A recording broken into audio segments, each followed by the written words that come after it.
Shalom, and welcome to Messianic Mosaics, where we explore the rich tapestry of Jewish history, faith, and the scriptures through a Messianic Jewish perspective.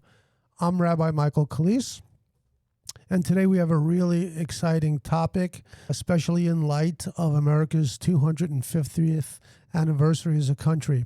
Today we're going to be talking about the Jewish contribution to the founding of America. And I, of course, am Rabbi Carol Calise, his beloved, and we are glad that you have joined us today as we join the rest of the country in celebrating a milestone in our nation's history. We even wore our celebratory T-shirts that we bought a couple of these. I have another one that I'm going to wear on Saturday at our Flip-Flop Shabbat service. We are glad that you have joined us. In 2026, America marks her 250th anniversary or birthday. Think about that. 2.5 centuries since the signing of the Declaration of Independence on July 4th, 1776.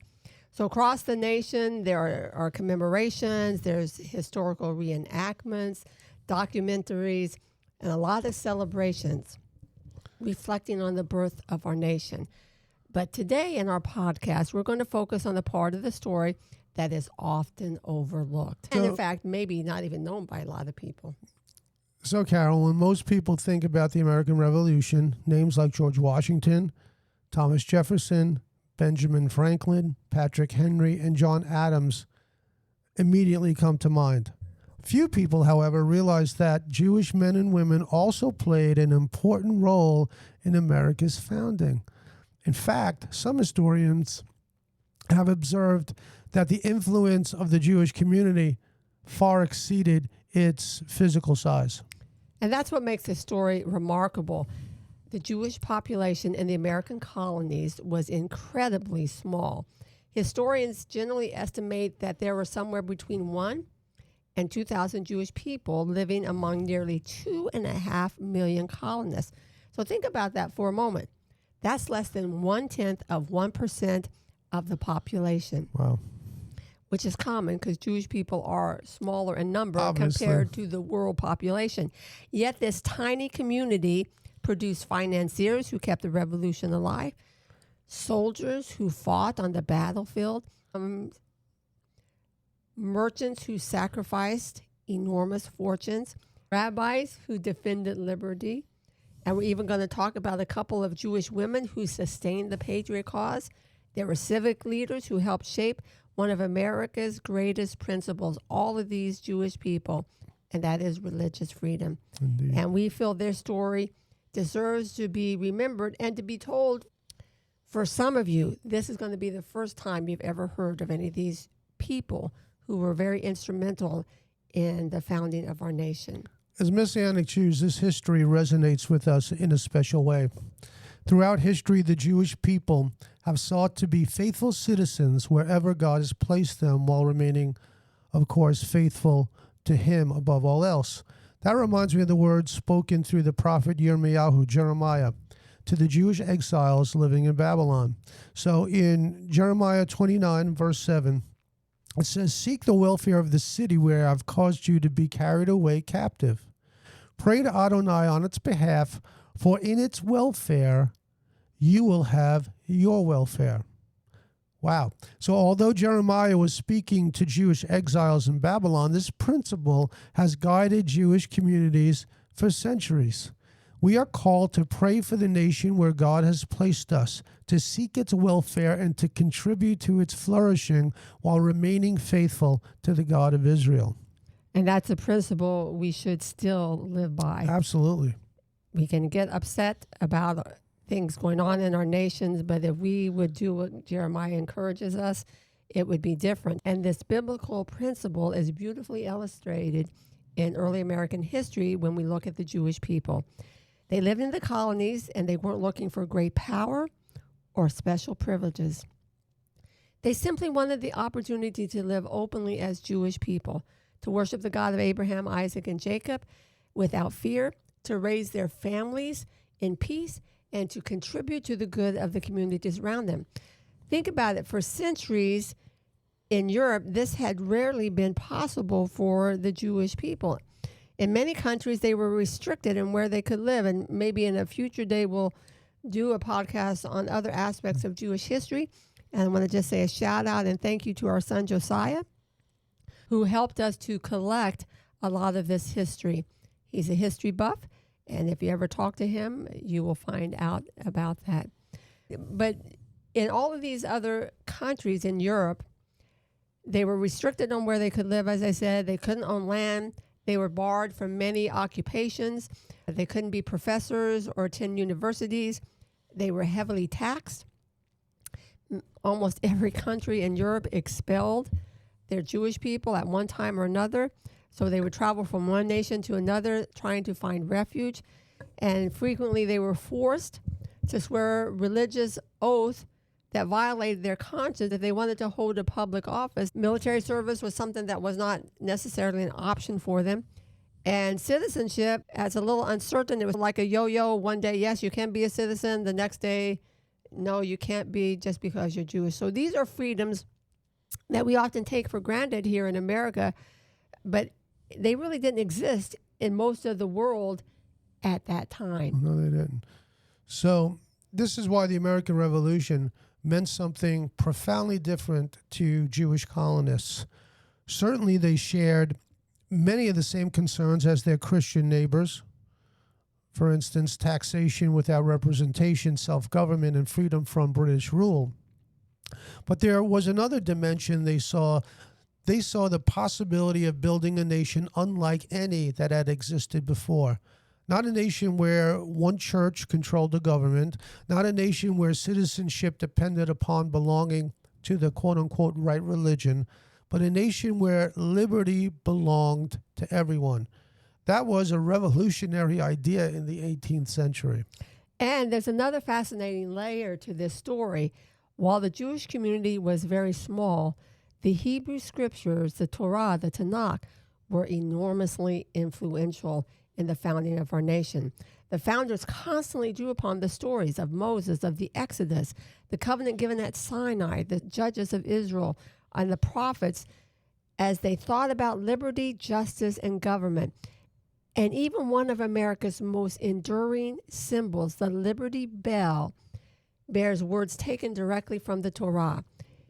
Leviticus 25:10 says, "Proclaim liberty throughout the land to all its inhabitants." Those are the words inscribed on the Liberty Bell, which if you ever go to Philadelphia, make sure to see that. That was awesome. We went years ago. It was a pretty powerful thing to see. But these words were originally spoken by God to the children of Israel in the context of the year of Jubilee, which reminds us that true liberty ultimately comes from Him. And we'll return to that later because it is one of the most beautiful connections between America's founding and the Hebrew scriptures. I think most Americans, unless they've been to the Liberty Bell, and even if you have, that's something that gets lost, that the words of Torah are inscribed on one of our most iconic symbols of liberty and freedom. So really amazing, and I think it's significant for sure. So over the next several minutes, we're going to meet remarkable Jewish patriots, and you'll hear about a man who sacrificed his fortune so Washington's army could continue fighting. A patriot who became the first Jewish American to die for independence. A rabbi who rescued Torah scrolls before the British occupied New York. Merchants who gave up everything rather than support the enemy. Jewish women who quietly sustained the revolution. And courageous believers who helped establish one of America's defining ideals, religious liberty for people of every faith. And as we said, these names may not appear in every history textbook. In fact, I'm sure most of them you have not heard of. But their contributions help shape the nation that we are celebrating this week. Again, we have a great service planned here on Shabbat, our flip-flop Shabbat. I know we're going to celebrate with friends afterwards. And our whole nation has been celebrating this entire year. We're marking 250 years of independence. But as we do that, we want to encourage you to think about these remarkable Jewish patriots whose faith, whose courage, their generosity, and their love for liberty also left an enduring mark on our nation's history. So we're going to begin with perhaps the most extraordinary story of them all, a Polish Jewish immigrant named Haym Salomon. And out of all the Jewish people in the Revolutionary War, this might be someone that you have heard about, because his sacrifices quite literally helped keep the American Revolution alive. Indeed. When we think about heroes of the American Revolution, we usually picture soldiers crossing icy rivers, generals leading troops into battle, or statesmen signing historic documents. And rightly, but revolutions aren't won by soldiers alone. Armies need food, they need clothing, they need weapons, they need ammunition, and all of those things, Carol, require money.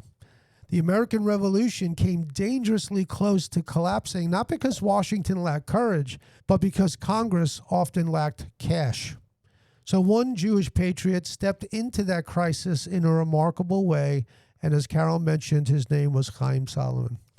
And as I said, he wasn't born here in America. He was born in 1740 in Poland into a Sephardic Jewish family. Now, most Jewish people in Poland were Ashkenazi, but his family traced their roots back to the Jewish people who had been expelled from Spain and Portugal during the Inquisition. So just a little history of the difference between Sephardic and Ashkenazi Jewish people. Ashkenazi Jewish people are Jewish people from predominantly Eastern Europe. Sephardic Jews, Sephardim, are Jewish people from Spain and the Mediterranean world.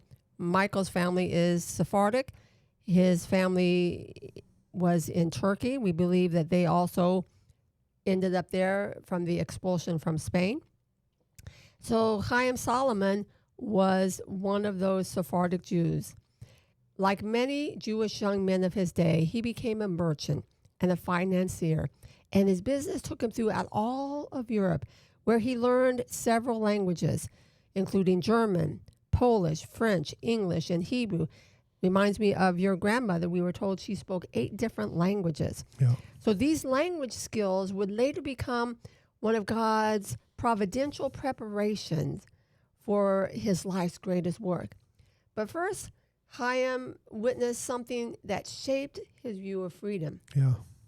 So during the partition of Poland, foreign powers came in and divided and occupied his homeland. And when that took place, he observed political unrest. There was violence, there was persecution, and all of that convinced him to seek a new beginning across the Atlantic. And so, like many other immigrants before him and after him, Haym Salomon made his way to America, hoping to build a better life. He didn't know that God was bringing him here for far more than business, because he was arriving at one of history's most defining moments, especially for us as a nation. I think it's important because he experienced something that was antithetical of what America would be and the ideals that it would then aspire to. So by the early 1770s, tensions between the colonies and Great Britain were escalating. New taxes, new restrictions, growing resentment. Eventually, that led to open rebellion. And Haym Salomon settled in New York City and quickly became involved with the Patriot cause. He joined the Sons of Liberty. That's the same organization associated with men like Samuel Adams that protested British rule and organized resistance to what they believed was tyranny. For Haym, this wasn't simply politics. As a Jew who knew the history of oppression in Europe, right, because he tasted it firsthand, he understood what it meant when governments denied liberty. The cause of American independence became his personal cause. His patriotism came at a tremendous cost. When the British came into New York City and captured it in 1776, they arrested Haym Salomon because they suspected he was part of the revolution. So he was imprisoned in one of the most notorious prisons of the war, the Sugar House. Now that name sounds pleasant. It does sound pleasant. We all like a little sugar. Of course. I like mine in the form of chocolate, but there was nothing pleasant about this prison. It had originally been built to refine sugar, but the British converted this building into a prison for American patriots. The conditions were horrific, which is not unusual for a prison. But the roof had been badly damaged, so the prisoners were exposed to rain, to bitter cold, and it could get pretty cold here in New York. Again. We had a very cold winter this past winter season, and blazing summer heat. It's in the 90s today, so the heat can be pretty bad as well. So the prison conditions were not good. Disease spread rapidly. Food was scarce. And many prisoners died from exposure, from starvation, or from neglect. And the Sugar House became known as one of the cruelest prisons of the Revolutionary War. So Haym was put into this setting, and he could have become another forgotten casualty. But God had prepared him years earlier in a way that he could never have imagined. And it would help him to save his life and lead him to be very instrumental in our efforts for freedom. Yeah, there was an inner fortitude, and I believe the hand of God. So remember all those languages he had learned? The British had hired thousands of German soldiers known as Hessians to fight alongside their army. Most spoke little or no English. The British needed someone who could translate and manage financial records. The Hessian officers requested that Haym be released from prison to serve as their interpreter and bookkeeper. What they intended, Carol, for their own benefit, Haym used for the benefit of the American cause. That's right. And this is where the story almost sounds like something out of an espionage novel or movie, which we love. We love spy movies and things. Because while he was serving as an interpreter, Haym secretly helped American prisoners escape. Think about that. And he also quietly passed along information. Stories tell us that he even persuaded some of the Hessians to desert the British Army and to join the American patriot cause. So obviously these activities could not remain hidden forever. And eventually the British found out what he was doing. So Haym knew what that meant. If captured again, he would probably be executed. So he escaped New York and fled south to Philadelphia. This is where the Continental Congress had relocated. And this move would change the course of his life and perhaps the course of the revolution itself. So Philadelphia then became the center of the American war effort, but there was an enormous problem. The Continental Congress had almost no money, and that's a problem. The government couldn't reliably pay soldiers. It struggled to purchase food and supplies. The paper currency issued by Congress had become nearly worthless. People even coined the expression, not worth a continental. So the revolution was in danger of losing, not because Washington lacked the leadership or the courage, but because the government lacked financial resources. They were broke. And this is where Haym Salomon became indispensable. Correct. So he was appointed broker to the Office of Finance under Robert Morris, who was serving as the superintendent of finance. So his job wasn't simply bookkeeping. He raised desperately needed funds. He sold government securities. He arranged loans. He found wealthy investors who were willing to support the patriot cause. But most importantly, he often advanced his own money before Congress could repay him. Think about that. So imagine you own a business and you're continually extending credit to a customer who almost never pays you on time. That was the American government at that time, or the patriots, the Continental Army there. He would give them money and they hadn't paid him back, and he would give them more money and more money. Most people would eventually stop, but Haym didn't. Why? Because he believed that the cause was worth the sacrifice. So he guaranteed loans with his own reputation. He supplied merchants himself. He arranged shipments. And he kept the machinery of the revolution moving during some of its darkest days by his personal contribution. Yeah, so think about that. The Continental Congress could not really fund this war effort. And so Haym Salomon really single-handedly stepped in to remedy that very serious problem. So one of my favorite stories involves James Madison, who would later become our fourth president and the father of the Constitution. So at one point, Virginia failed to send Madison enough money to support him while serving in Congress. Madison found himself nearly broke. So what happens? Haym Salomon quietly loaned him the money he needed, not only to continue serving his country, but also to pay his living expenses. What's even more remarkable is he refused to charge him interest. So years later, Madison acknowledged Haym's kindness and generosity.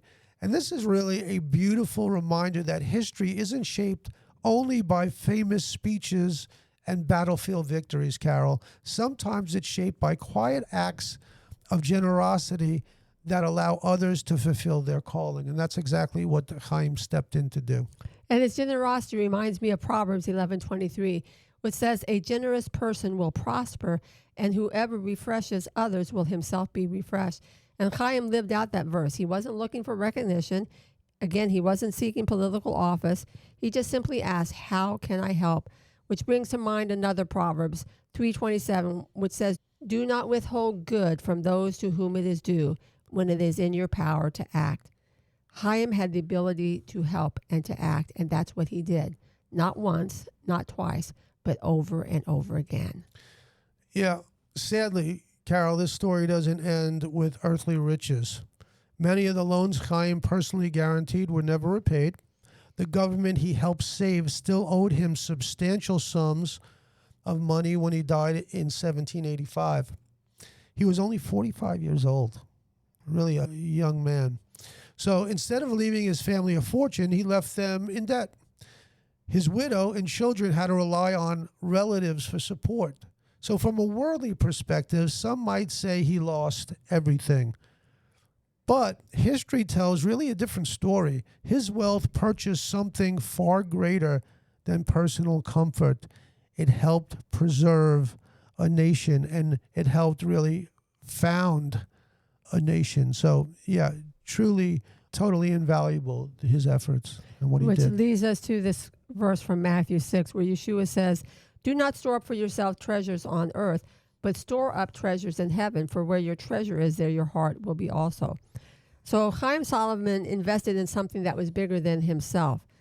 He invested in freedom, and he invested in the future. Think about it. He invested in a nation where his children and generations of Jewish Americans after him could worship the God of Israel without fear. Yeah. Doesn't mean America has always lived up to her ideals. History reminds us that no nation is perfect, and currently There's a lot that leaves to be desired, and for sure. especially if you're Jewish, and especially if you're living here in the New York area, as we do, politically things are a little tense. But Haym believed that the ideals this nation was founded upon were worth sacrificing for. And because of him and thousands of other patriots, America became a nation unlike any the world had seen. And that's what we're celebrating here this weekend. Indeed. And it is something to celebrate, and it's something to remember. And a lot of our listeners probably don't have that in their purview. The great sacrifice and contribution that small number of Jewish patriots made on the founding of our country, especially in this 250th year. Don't forget to like and subscribe, to hit the notification bell, and to comment down below. We'd love to hear from you. So today, a monument in Chicago, and what a monument it is, Carol, depicts three men standing together: George Washington, Robert Morris, and of all people, Haym Salomon. What a fitting tribute. One led the army, one managed the nation's finances, and one quietly made sure the resources were there when they were needed most. His name isn't well known, like Washington's or the others, but perhaps it should be, because sometimes the greatest heroes are the ones history almost forgot. I think Haym Salomon is, and you could do your own look into his life, but it is truly remarkable. So next, we're going to meet another remarkable Jewish patriot, Francis Salvador, the first Jewish American to give his life for the cause of independence.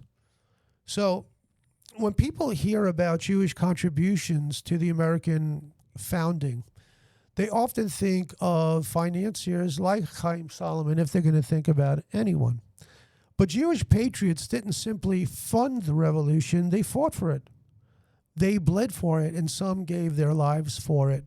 So the first of those heroes was a remarkable young man named Francis Salvador. And he was born in London in 1747 into one of Europe's most prominent Sephardic Jewish families, another Sephardic Jewish man. So his family had experienced both success and suffering. And like many Sephardic Jews, they traced their history back to the expulsions from Spain and Portugal in 1492 and the generations of persecutions that followed. So they were seeking new opportunities as well. So Francis eventually settled in South Carolina, where he purchased land in the 96th district, a rugged frontier region that frequently found itself caught between the Loyalists, between the Patriots, and the Native American tribes allied with the British. He was only in his 20s. Wow. Few could have imagined the impact he would have made in such a short life. Yeah, that's impressive. So Francis wasn't content simply to prosper in business. He became deeply involved in public life. In fact, in 1774, he was elected to the South Carolina's Provincial Congress, making him the first openly Jewish man elected to public office in what would become the United States. That alone is extraordinary. Remember what we talked about earlier? In much of Europe, Jews couldn't even dream of holding public office. And yet, here at the very beginning, or it predates the beginning, Yes. here is a Jewish young man holding office. Yet, we have this Jewish patriot helping to shape the future of this emerging nation. Truly, truly remarkable. Francis strongly supported breaking away from British rule and played a role in declaring South Carolina an independent state. So his voice helped move one of the colonies toward liberty. Truly impressive. Very impressive. Again, the fact, like you said, that he held a public office. Yeah. Just allow that to sink in. Not common. Yeah, in and that you day. have to look back through what was present in that day. We can look at it today and say, what's the big deal? But then, at that time in history, it was a big deal indeed. And when danger came, he didn't remain safely behind a desk. So in the summer of 1776, Loyalist forces joined with Cherokee warriors in attack against the frontier settlements. So the families were in danger, homes were being destroyed, and the Provincial Congress called for volunteers. So Francis Salvador answered. He joined a small militia under Major Andrew Williamson and rode into the South Carolina frontier. So during one engagement near the Kennewi River, Salvador was shot. But even after he was wounded, he reportedly continued to encourage his fellow soldiers until he collapsed. A second gunshot proved fatal, and he died at just 29 years of age. So he became the first known Jewish American to die fighting for the cause of independence. Wow. So when you realize, why do we hold our fallen in such high regard? Because a man like Francis Salvador helped pave the way to the founding of our great country. So Joshua's words seem fitting here. In Joshua 1:9, it says, "Have I not commanded you, be strong and courageous? Do not be frightened or dismayed, for Adonai your God is with you wherever you go." Francis Salvador knew liberty carried a price, as did all the other Jewish patriots, and he willingly paid the highest price possible. Exactly. And his story also reminds us that courage isn't merely believing something, it's acting on those convictions.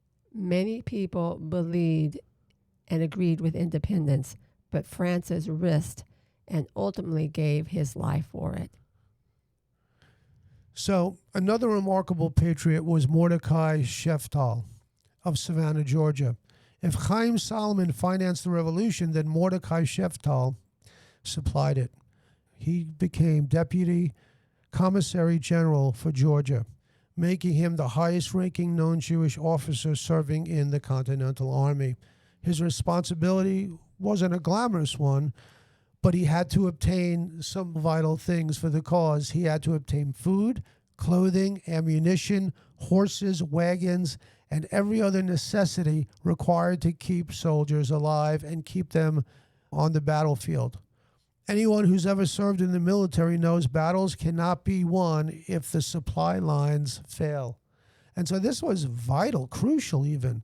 So Washington himself repeatedly emphasized that logistics often determined victory or defeat. And he was a pivotal figure in seeing that happen.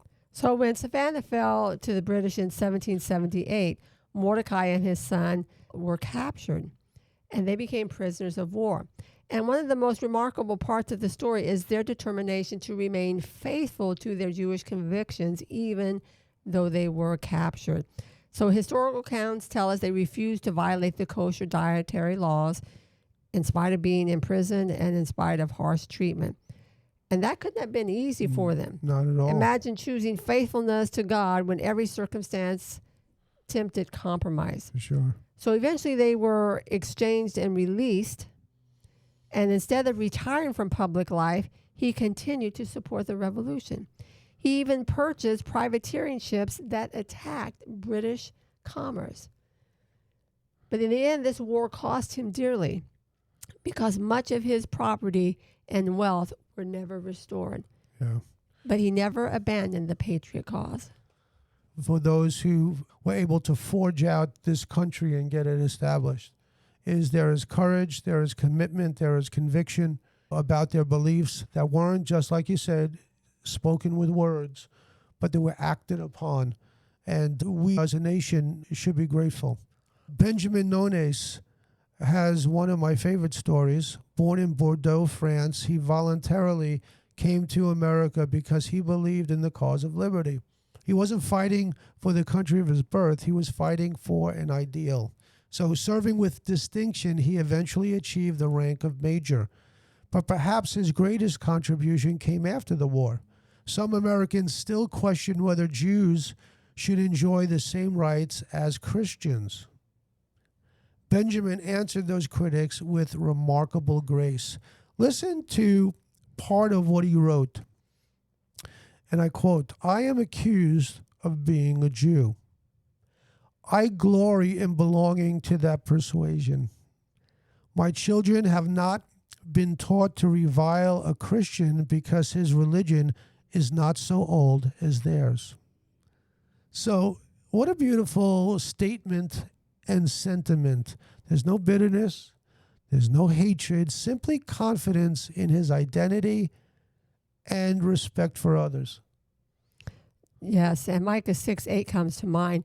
He has told you, O man, what is good, to do justice, to love mercy, and walk humbly with your God. So Benjamin defended both his faith and the freedoms promised by this new nation in his actions and in his words. Yeah. So another fascinating figure, and there's so many, we're going through a lot of them today, was Solomon Bush. He began the war as a soldier. During battle, he suffered a devastating wound to his thigh that permanently ended his military service. Many would have considered their contribution finished. Okay, I did my duty. Not Solomon. While recovering near British headquarters, he found another way to serve. He gathered intelligence and secretly relayed information to the Continental Army. In other words, he became a spy. So even after his body could no longer fight, he continued serving with his mind. There was no quit in this man. And we see that over and over again in these Jewish patriots that we're talking about, Sure. along with the others. That's why we are now a nation, is because all these people were willing to sacrifice and were committed and didn't give up. But again, our focus today is on the Jewish people. So we're going to look now at the story of Reuben Etting. He was captured by the British forces, and he reportedly refused to violate the kosher dietary laws by eating pork. And unfortunately, the results were heartbreaking. Rather than compromise his convictions, he endured terrible suffering, and he ultimately died from a lack of food. Wow. So whether people agree with every religious practice isn't really the point. The point is his faithfulness. And throughout history, Jewish people have often chosen obedience to God over personal comfort, even when the cost was enormous. Think about Daniel and his friends who refused to eat the king's food in Babylon. Faithfulness isn't convenient and is often costly. For sure it is. Then we have Dr. Philip Moses Russell, because not every hero carried a musket. Some carried medical instruments. So Dr. Philip Moses Russell served as a physician during the Revolution, caring for wounded soldiers through some of the war's darkest moments. He even survived the terrible winter encampment at Valley Forge, where disease claimed more lives than enemy bullets. So his work reminds us that healing is also an act of patriotism, right? Being someone in the profession of a healer through being a doctor is obviously as vital as any other position in an army. So his work reminds us that healing also an act of patriotism. Every wounded soldier restored to health strengthened the fight for liberty. And so he was invaluable to that cause. So we've already looked at some remarkable Jewish patriots. And as we're looking through these people, and we'll continue here in the podcast to look at others, one thing becomes clear. Each served differently. One financed the revolution, another supplied the army, some fought on the battlefield, some became spies, one healed the wounded, others defended religious liberty after the war. So all had a different purpose, a different calling, with one goal: to help see this nation established where there would be freedom to live.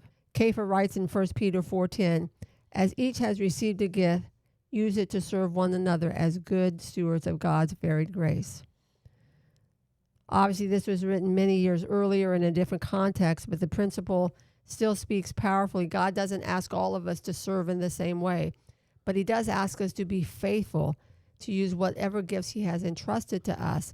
And that's what we see in the lives of these Jewish men and women that we've been looking at here in the podcast. So these Jewish patriots understood that freedom wasn't something to be admired from a distance. It was something worth serving, worth sacrificing for, sometimes even worth dying for. And next we're going to meet another group of heroes, Carol. The merchants, business leaders, and ordinary families who sacrificed their fortunes to help secure America's independence. Like I just said, not every patriot fought on the battlefield. Some fought with ships instead of muskets. Some fought with businesses instead of bayonets. Some fought by preserving their faith while helping build a new nation. And the American Revolution wasn't won only by generals and soldiers. Now, we said that at the beginning, but it's so true. And we're going to meet some of these people, these Jewish people, these Jewish patriots. It was sustained by merchants, rabbis, families, and ordinary citizens who sacrificed almost everything they owned for the cause of liberty. And one of the greatest examples of that sacrifice came from an entire Jewish community. Why don't you tell us about that, Carol? So this is the Jewish community of Newport, Rhode Island. And when people think about colonial Jewish life, this city stands out above the rest. Newport was home to one of the largest and most prosperous Jewish communities in colonial America. Most of its Jewish residents were Sephardic Jews whose families had endured centuries of persecution after the expulsion from Spain and Portugal in 1492. In fact, predominantly the Jewish people in colonial America were Sephardic. It's much later that Ashkenazi Jews come to America. But many had fled first to places like Holland, England, and the Caribbean before finally finding a measure of freedom here in the American colonies. So by the mid-1700s, Newport had become one of the busiest ports in North America, and Jewish merchants traded throughout the Atlantic world, importing, exporting goods to Europe, to the Caribbean, and to the colonies. So they helped to build this city's economy and establish what would become one of America's oldest synagogues, Congregation Yeshua Yisrael, better known today as Toru Synagogue. So for the first time in generations, Jewish people could openly worship the God of Abraham, Isaac, and Jacob without fear of government persecution or interference. And this freedom is very precious to this community. Yeah, that freedom was precious, and then came the revolution. When British forces occupied Newport in 1776, the Jewish community faced a painful decision. Would they remain and continue their businesses under British rule, or would they abandon everything they had worked so hard to build? The fact is that most chose to leave. Rather than support the British occupation through trade or commerce, many Jewish families closed their businesses, locked their homes, and fled the city. Think about what that meant. Imagine walking away from your business, your house, your investments, with no guarantee you would ever return. That's exactly what many of these families did. Their commitment to liberty cost them dearly. And perhaps no one illustrates this sacrifice better than Aaron Lopez. So if Haym Salomon was the financier of the revolution, Aaron Lopez was one of the colony's most influential and greatest merchants. So he originally was born in Portugal into a family of conversos. These were Jews who had been forced to outwardly embrace Christianity during the Inquisition. And he eventually settled in Newport, where he could openly practice his Judaism. So his shipping business became one of the largest in New England.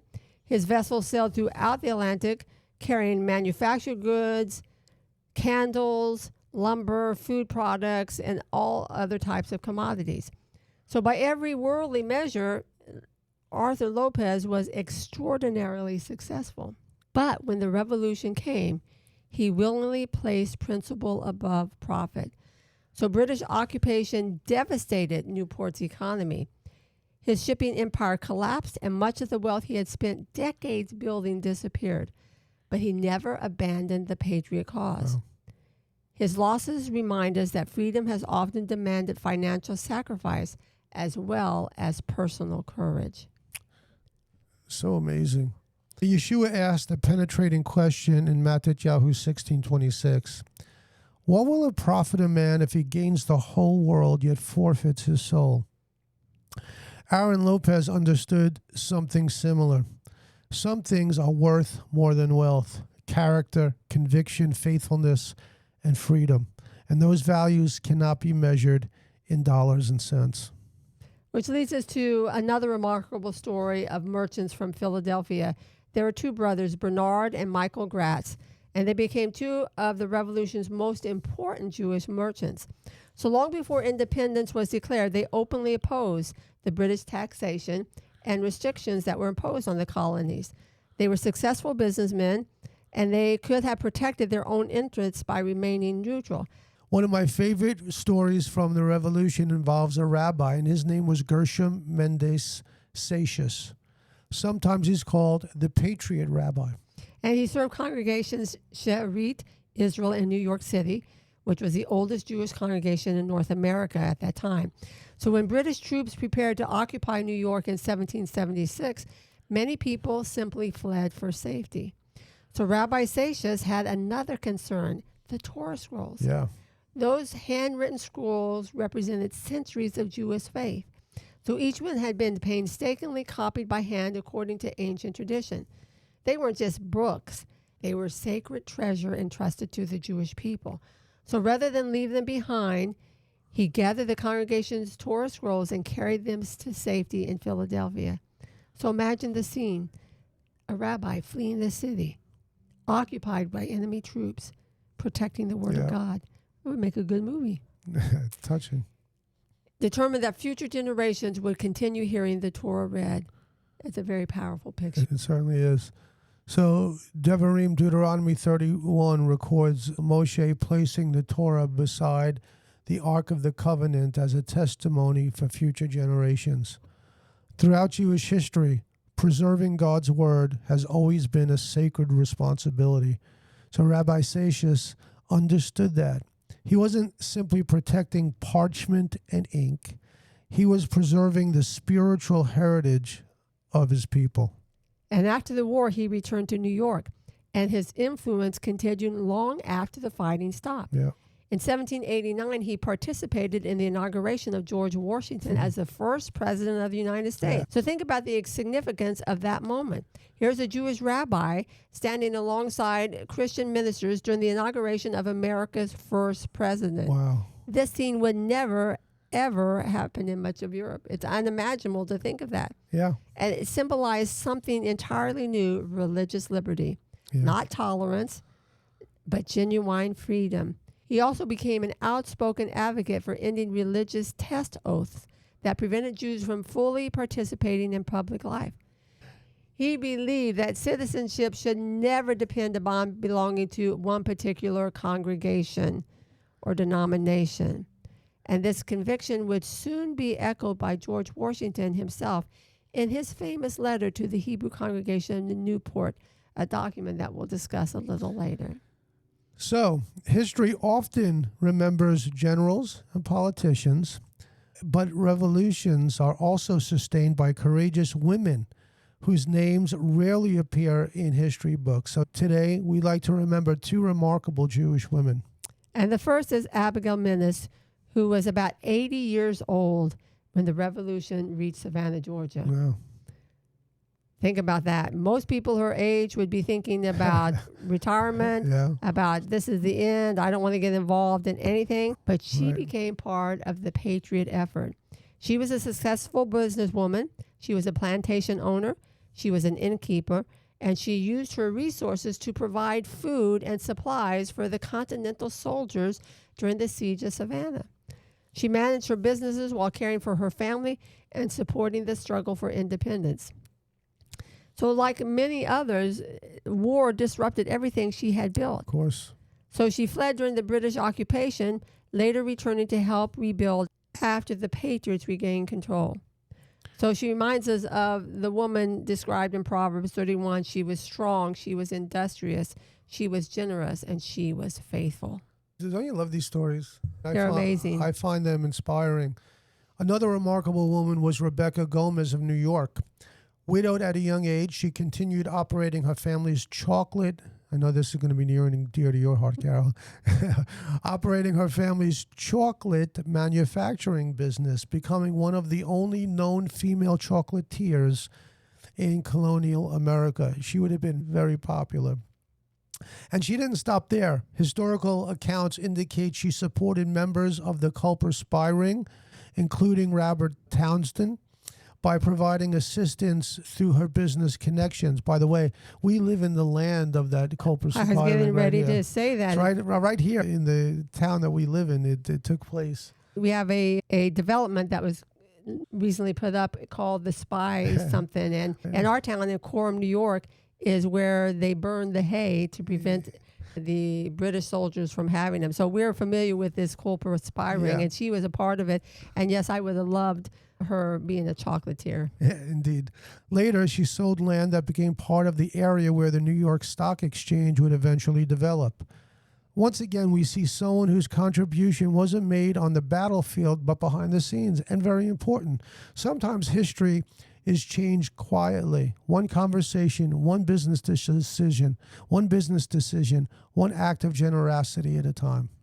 And when we step back and look at the stories we've heard so far, a beautiful picture begins to emerge. Some Jewish Americans fought with muskets, others fought with merchant ships, others preserved Torah scrolls, others rebuilt synagogues, others fed hungry soldiers, others quietly supplied intelligent networks, and each of them found a way to serve. Ecclesiastes 9:10 says, "Whatever your hand finds to do it with all your might."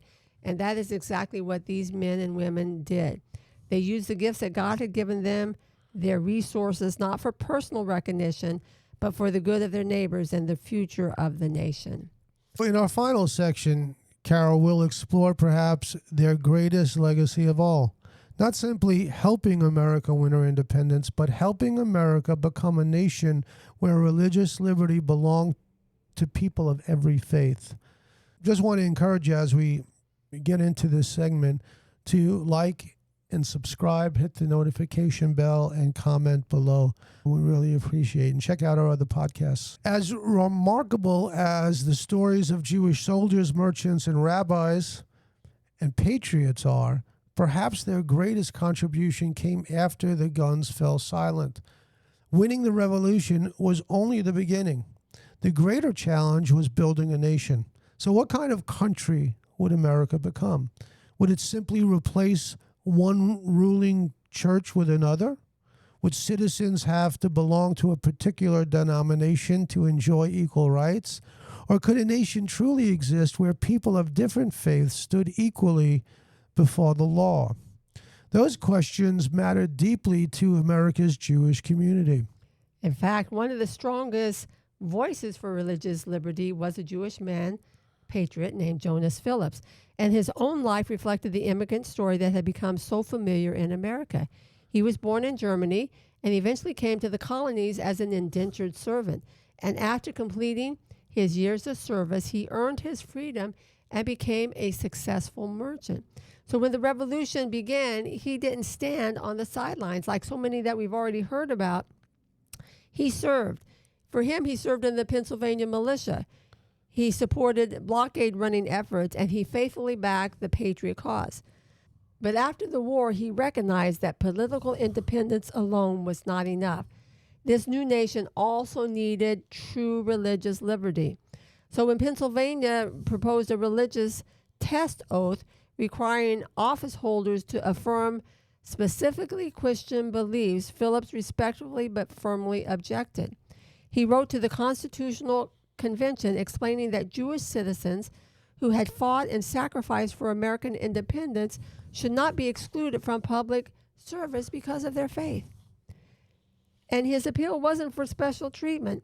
It was for equal treatment. Yeah. And another story from his life illustrates this commitment. At one point, he was summoned for jury duty on Shabbat. So observant Jews refrained from ordinary work on the Sabbath, and Phillips appealed to the court. His right to honor Shabbat was ultimately respected. That was a very small but significant reminder that religious liberty was beginning to take root in our new republic. He also wrote to his brother in Europe in Yiddish, enclosing a copy of the Declaration of Independence so his family could see the remarkable freedoms being established in America. Imagine if you had received that letter, if you were the brother in Europe. Because again, the situation in Europe, the Jews lived under such restrictions and persecution. And now to hear about a country that represented something that was totally the opposite had to be unimaginable for his brother. Right? It's easy for us to overlook how significant these issues were because we take them for granted. But for centuries throughout Europe, Jews could rarely hold public office, like we mentioned. Many governments required office holders to swear belief in doctrines that faithful Jewish people could never affirm. The result was simple. No matter how talented, no matter how patriotic, no matter how committed, Jews remained second-class citizens. America began charting a different course. Now, Article 6 of the United States Constitution declares, no religious test shall ever be required as a qualification to any office or public trust under the United States. What remarkable words. That didn't eliminate prejudice overnight, of course, as things like that never do, but it established an enduring principle. Citizenship would not depend upon belonging to one particular religion. For Jewish Americans, that was revolutionary. Amazing it was. And let's look here now at Washington's letter to the Newport community. No document captures that spirit better than his letter to this Hebrew congregation. In 1790, after visiting Newport, President Washington received a warm address from Moses Seixas, one of the synagogue's leaders. He thanked the new president for helping create a nation where Jews could worship freely. And Washington's reply became one of the greatest statements on religious liberty ever written by an American president. He wrote, "The government of the United States gives to bigotry no sanction, to persecution no assistance." Think about that words. He's saying we don't simply promise tolerance. because tolerance suggests that one group merely permits another to exist. But Washington spoke of something greater: equal citizenship, equal dignity, equal protection under the law. And he continued by expressing his hope that every person would, quote, sit in safety under his own vine and fig tree, and there shall be none to make him afraid. That is a quote from the Hebrew Scriptures. Micah 4:4. What a promise. Wow. This Jewish prophet's vision of peace were echoed in the words of America's first president. Yeah, it's beautiful. And it's a reminder to us that where we came from, and we need to be those that stay true to those roots. So as we've shared throughout this episode, the Jewish contribution to America's founding involved more than Jewish people themselves. The Hebrew Scriptures also profoundly shaped the moral imagination of many American founders. The Exodus story, the deliverance of Israel from slavery, became a powerful picture of political freedom.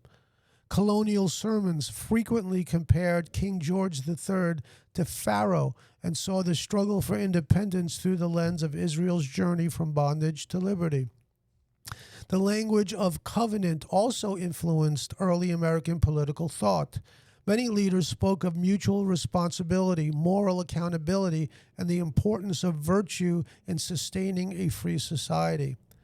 While Enlightenment philosophy, English common law, and other traditions also influenced the founding, the Hebrew Bible was one of the foundational resources to which many Americans turned as they thought about liberty, justice, and self-government. So as we celebrate America's 250th anniversary, we remember that the Jewish community was incredibly small, perhaps only 1,000 or 2,000 people among millions of colonists. Think about that. Yet their influence reached far beyond their numbers. Some financed the revolution, some fought in its battles, some supplied the army, some protected Torah scrolls, some fed hungry soldiers, some advocated for religious liberties. And together they helped shape the story of America. And this brings us back to a verse that we shared at the beginning of the podcast, Jeremiah 29:7. Seek the welfare of the city where I have sent you. Pray to Adonai on its behalf, for in its welfare you will have your welfare. And this calling has never changed. We are called to bless the communities where God has placed us, to serve with integrity, to work for justice, to defend religious freedom for all people, to love our neighbors, to be faithful ambassadors of Messiah. And today our battlefield may look a little different. Most of us won't be called to carry a musket or to finance a revolution, but every one of us is called to make a difference where God has placed us. Sure. So it might be in our family, it might be in our congregation, it might be in our workplace, it might be in our community. And like these early Jewish patriots, we are called to live faithfully, to serve generously, and to leave a legacy that points others towards the God of Israel. And I think we need to remember that nothing is too small, because sometimes we think no contribution. The problem is too big. It's the situation. My voice doesn't matter, won't make a difference. But think of all these small voices coming from a small minority community and how it so impacted the founding of our country. And if we each would just take the time to say, okay, what can I do to better America, to better the community that I live in, to better society, the society, the environment, and just do it. Yeah. That's what these people did. Folks, as America enters her next 250 years, let's pray that she will continue to value religious liberty, pursue justice, and protect the freedom that allows people of every faith to worship according to their conscience. And let's also pray for spiritual renewal. Because while political freedom is a precious gift, the greatest freedom of all is the freedom found in Messiah. As Yeshua said in Yochanan 8:36, so if the Son sets you free, you will be free indeed. And I'll be speaking on that in our Flip-Flop Shabbat. So may God bless America, may God bless Israel, and may each of us faithfully seek the welfare of the nation where God has placed us until Messiah returns. So thank you for joining us for this episode of Messianic Mosaics. We appreciate you again. Subscribe, hit the notification bell, and leave us a comment. We are grateful for your participation. Lehi Torot, God bless.